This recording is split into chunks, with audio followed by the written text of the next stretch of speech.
سوال: مردوں کی طرف سے قربانی کرنا کیسا ہے؟ جواب: اس کی دو صورتیں ہیں۔ ایک یہ ہے کہ آدمی قربانی خود اپنی کرے اور قربانی وہ نفلی ہو اور اس کا ثواب جتنے چاہے مردوں کو پہنچا دے، یہ جائز ہے۔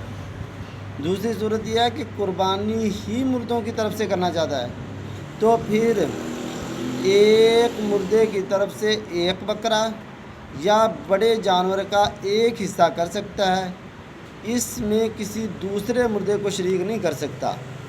اور اگر دوسرے مردے کی طرف سے اس نے قربانی کرنی ہے تو وہ دوسرا بکرا کرے گا اور دوسرا حصہ مستقل کرے گا، اس میں کسی اور کو شریک نہیں کر سکتا۔